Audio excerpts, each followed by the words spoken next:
separate table of the different procedures and how much they cost.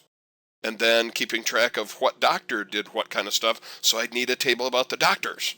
So this can grow, exponentially pretty quickly, but I just want to corral it down to like 2 tables here to start out with.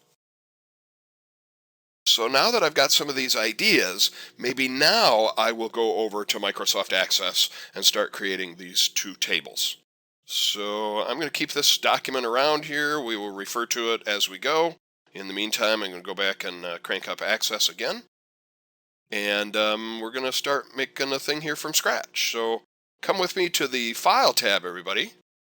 And we will click on New. And it opens up this list of different templates that are available. But notice the one just in the upper left corner here is blank desktop database, and that's actually what we want. So again, come with me up to the File tab to enter this area called the Backstage View. In the Backstage View, we're going to click on New.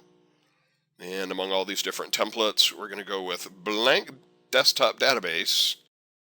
And mine is ready to create a database named Database1. I think I'd probably eventually like to give it a better name than that. And you may or may not see the file name extension here, the .accdb.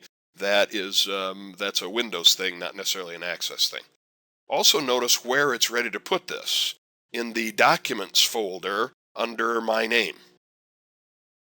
I think I'd like to change the name from Database1 to Veterinarian. So why don't you come do that much with me, just so far. We went to, in our Access database window, we went to File and New. In the background,